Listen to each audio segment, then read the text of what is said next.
Do. Okay, so thank you so much to the organizers of Aspen Brain Lab for graciously inviting me to talk about marijuana, the good, the bad, and the truth. We already have glitches. Look at this. So I don't have to tell you here in Aspen that marijuana really is everywhere. We don't have to look for images too hard to find people using it on their talk shows. Our headlines are flooded. People are blogging about it. It's everywhere. But it's not new. By way of marijuana milestones, or what I like to call highlights, I will remind you that marijuana first made an appearance in 2700 BC as Chinese medicine. I'll skip along to some of the more important highlights for us here. In 1850, marijuana became part of the US pharmacopoeia. It was medicine here in the United States, okay, used for different and varied medical conditions. It actually was removed from the US pharmacopoeia in 1942, and in 1970, it was classified as a Schedule I drug. Schedule I drugs, of course, are those like heroin, LSD, those with no medical properties, with high abuse liabilities, and with safety concerns. So you can see some states may be in a state of confusion about what to do about marijuana from both recreational and medicinal perspectives. I think it's just going to go on its own. It's clearly got a mind of its own here, which is fine. I'll follow the slides, actually. 23 states plus D.C. have legalized medical marijuana, and 2 states, including the great state of Colorado, have legalized recreational marijuana. But what does that mean exactly? As some of you may or may not know, marijuana is the most widely used illicit substance in the world. According to the most recent SAMHSA data from 2012, 5 million people reported using it every day. Nearly 19 million people reported it using in the last month. Very germane to my points today, use among teens rose that year for the 5th straight year, bringing it to a 30-year, again, all-time high. There's never been a better time to be a marijuana researcher and be able to say things like this, by the way. Among those who began to use marijuana prior to the age of 21, the average age of first use was just over 16. That's going to be a very important age for us in just a minute. And really interesting, from the Monitoring the Future data, most recently in 2014, we see that high school seniors report driving after smoking marijuana more frequently than driving after drinking. According to the Monitoring the Future study, adolescents and emerging adults who perceive great risk and harm from marijuana are less likely to use it. But here's the trouble. Risk and harm is at an all-time low. That's that orange line. And the blue are use rates. So perception of risk and harm are dropping. Use rates are going up. You can see the problem. Especially for those of us interested in the impact on the developing brain. What is happening in the brain of those individuals who are not, quote, yet finished? We used to think that the human brain was done developing by the time we hit puberty. Boom, sexual maturity, we're finished. That's the end of it, done. But data from the last decade and a half, almost 2 decades now, from people like Jay Geet at the National Institutes of Health, have shown us that the brain continues to mature throughout adolescence into adulthood, well into the 2nd decade and even 3rd decade of life. Reshaping continues actually into the 40s. Why is that important? It's important because the very last part of your brain to come online, evolutionarily speaking, the newest part of your brain that you just heard 2 previous speakers talk about, the frontal cortex, is the last part to become developed. This is a little bit of a problem because it's the CEO of your brain, if you will, the seat of the executive functions. This is what allows us to have control over lower, more primitive parts of our brain with regard to things like impulses and emotionality. If that part of the brain isn't intact, which is the case for normal developing kids and adolescents, we're going to have some troubles inhibiting inappropriate behaviors. Once we introduce substances of abuse, we have a whole different story. I don't have to go through reward pathway and addiction because it was done far more eloquently than I would do it by the previous speaker, Dr. Volkov. But suffice it to say that we like to do things that make us feel good. And when they feel good, we like to repeat them. Rewards, of course, as you just heard, can be natural, things like food and water and sex, nurturing, things of this nature. Very rewarding, they feel good, so we want to do them again. Or they can be unnatural or artificial, things like drugs. And again, I won't belabor this, we just saw a beautiful demonstration of this, but suffice it to say, your brain has an exaggerated response to drugs relative to its response to food. Okay? We use drugs, it feels very, very good. We start establishing these pathways that get strengthened with repetition, and it's very, very difficult, in fact impossible, in cases, to stop. I'm often asked, how does marijuana affect the brain? Well, I would first point out that marijuana isn't just one thing. There are over 100 constituents of marijuana. THC, we're all familiar with that term, especially here in Colorado. The main psychoactive substance in marijuana acts on the endocannabinoid system, that's your brain's cannabinoid system, CB1 receptors, which are prevalent throughout the brain, especially prominent in the frontal cortex. You can see here there's really not one part of the brain that isn't affected. There's also other constituents of marijuana, like cannabidiol or CBD. This is actually a CB1 antagonist. And unlike THC, which makes you high and feel good, and in my studies, makes them very chatty and want to eat and hang out and spend days and days with us, CBD doesn't do that. In fact, it binds to receptors and has a very different effect, which we'll talk about in a minute. So over the last several decades, while marijuana use has continued to increase, the average age of onset has continued to drop. You'll hear me say this several times. And there's been a number of investigations which have looked at the impact of marijuana use on brain structure and function in people who use marijuana. But until recently, we didn't spend too much time looking at the differences in those who were smoking prior, let's say, to age 16, just for example, and those who began smoking later. What was the impact? What is the impact if you begin to use drugs, specifically in my case here, marijuana, early? So I'll share with you a little bit of data that comes from my lab. Although there are many researchers across the country, we've spent a fair amount of time looking at age of onset effects, again, in individuals who are adults when we see them, but who report having used marijuana either prior to age 16 or after age 16. Now, we use lots of different measures here, including cognitive measures and brain imaging measures, personality measures, you name it, we give it to them. This data is from 46 marijuana smokers, and just a word about them. To get into these studies, you have to have smoked a minimum of 2,500 times in your life.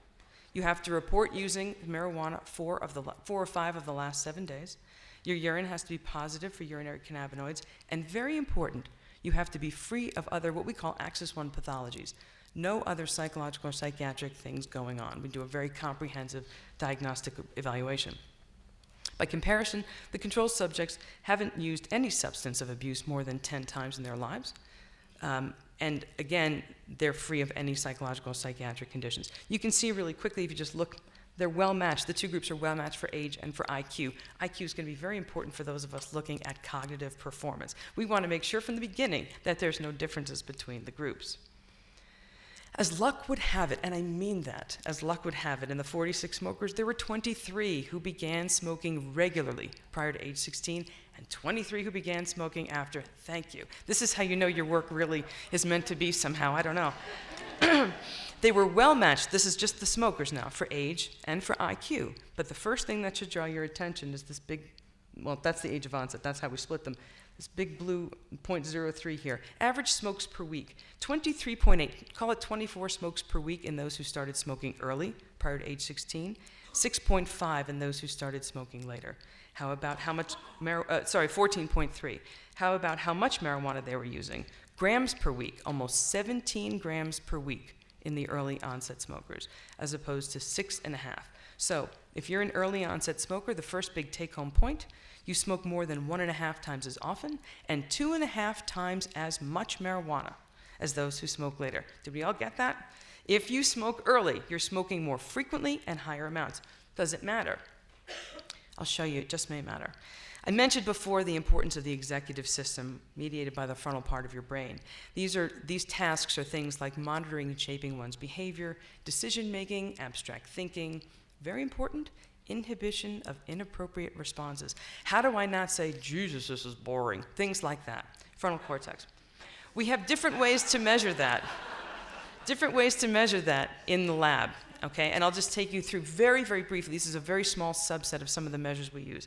This is the Wisconsin card sorting task, and it's considered long, sort of in history, one of the gold measure standards of frontal function. We basically give subjects 4 stimulus cards and a deck in front of them, and we tell them to take one at a time and sort it in front of one of these 4 cards. They don't know how to sort them. I simply tell them yes or no after each card is thrown. There's different ways to sort the cards. After a number of correct consecutive responses, unbeknownst to them, I change the rule. It's very unfortunate. People are unhappy for a moment. I get a lot of 4-letter words, and like that. Not the breathing either. And yet they continue. Here what we're looking for are lots of correct consecutive responses, and what we call low numbers of perseverations, repeated incorrect responses. People will throw a card that meets for color, I say no. They throw a card that meets for color, I say no. They throw a card that meets for color, I say no, always with a smile, but you get the point. Here what we want are high numbers of categories achieved. We also have things like the Stroop color word test. You've probably seen this on everything that you now get on these free apps that are downloaded onto your phone automatically. Things like this consist of color naming. Subjects simply name blocks of color. Red, blue, green, pretty easy. Then word reading. Words printed in black ink is the most automatic process your brain has. You cannot help but read a word printed in your native language. Then we pit them against each other. Here is the word red printed in green. Your brain wants you to read the word. I want you to name the color of the ink. So you have to inhibit word reading and instead say green, red, blue, blue, red. And for those of you saying, yeah, so simple, not so simple when someone's watching you, or when you have 100 to do. So we won't belabor the data other than to say, in general, smokers do significantly worse than controls on these tasks of frontal executive function. Again, let me reinforce, this is just a sample. There's lots of other measures. Frontal executive tasks are not as well performed by the smokers than the controls. But really interestingly, when we looked at the smokers in terms of those who began smoking early and those who began smoking late, it turns out the early onset smoking group is driving the difference. We see that here in this graph. The earlier you start smoking, the fewer categories you get on that card sorting task. We also see the more you smoke per week, the fewer categories you get. So the earlier you smoke and the more you smoke, the worse you do. We do lots of neuroimaging studies in my lab with lots of different techniques, none of which I'll explore in particularly high detail, but if you want to talk about it, I'll be happy to. I'm going to show you some data from some really interesting work that we've done. This is basically a model of an fMRI task. fMRI stands for Functional Magnetic Resonance Imaging. It's a way for us to look at brain activation patterns while subjects do tasks or while they're lying still in a number of different ways. In this particular task, I just showed it to you, the Stroop. Subjects are lying and they do sort of nothing. They're looking at a crosshair. Then they do one of these tasks. Then they have a little break. Then they do it again, and then they're done. We do that for each particular subtest that I showed you: color naming, word reading, interference. And what do we see? First, a look at performance. On the left side, see, now it's going too fast. I was willing to go with it for a minute, but now I got to back it up. The blue line are the controls. And just look at the interference. That's really the only one we're particularly interested in. These are controls, these are smokers. Controls do significantly better than the smokers on the task. Over here are the smokers as a group. These are the early onset group. This is the late onset group. Just look at interference. Here's the early onset group. They perform the worst of all. They cannot do the task as well. Very difficult for them to inhibit the overlearn response tendency of reading. What about their patterns of brain activation? You don't have to be a neuroscientist. You don't have to be a scientist of any kind to know that the images that I'm showing you right up here are different. This is the controls. This is a contrast image. And again, we can talk about the specific physics behind all of this if anyone's interested later. But this is a contrast image looking at sort of, again, frontal circuitry in controls and smokers. And what you see is these two images look very different. Same task, well matched for pretty much everything. Here's the smokers. Here's the early onset group. Here's the late onset group. You see the difference? They're doing the task, but obviously they're utilizing different components of that neural circuitry to get the job done. We have lots of other research like this using similar tasks, suggesting that smokers are far less efficient in their ability to process stimuli. So quickly, I'll just walk you through some really, really compelling data. White matter in the brain is almost thought of, I guess, as your brain's subway system. Someone said to me earlier, you must be from New York. I was trying to think of a good and easy way to explain white matter in the brain. White matter connects brain regions. How do we get good and fast, efficient communication from one brain region to another? White matter. Diffusion tensor imaging, or DTI, allows us to look at the organization of white matter within the brain. Again, totally non-invasively. These neuroimaging studies have revolutionized the way that we can study individuals. We put them in a scanner, and within about an hour and a half, we are able to look at brain structure, brain function, chemistry, white matter integrity, you name it, we can look at it. Never having to bother them. Sometimes they fall asleep, that's a bother to us. With regard to organization, what we would like to see is coherence. We want white matter to be very highly organized, so we're looking for high levels of coherence and organization. Again, we won't go through all the permutations of how we derive this data, but suffice it to say, when we look at smokers relative to controls, smokers have less organized white matter than the controls in a number of key brain regions with projections to the frontal cortex. Interestingly, again, when we look at the early versus later onset smokers, the early onset smokers have the lowest level of organization. You can see that more clearly here. Forget left genu is part of the corpus callosum, and age of onset, that's that graph on the left. FA stands for fractional anisotropy. Think of it as coherence and organization. Here what we see, the earlier you start smoking, the lower the white matter organization. It's true in several brain regions, and we only see it, again, in the early onset group. So early onset smokers, worse organization.